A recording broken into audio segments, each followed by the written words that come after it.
What happened next wasn't just church, it was a completely transformed way of life. Acts 2:43 to 45. Then fear came upon every soul, and many wonders and signs were done through the apostles.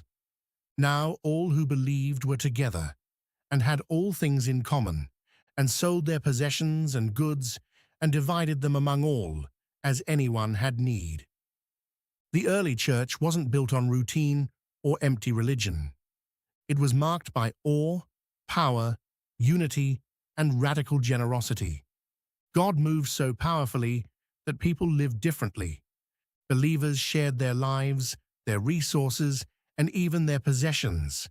This wasn't forced communism. It was genuine love produced by hearts changed by the Holy Spirit. They cared more about people than possessions.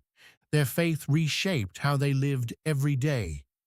The gospel didn't just save them spiritually, it transformed their entire community.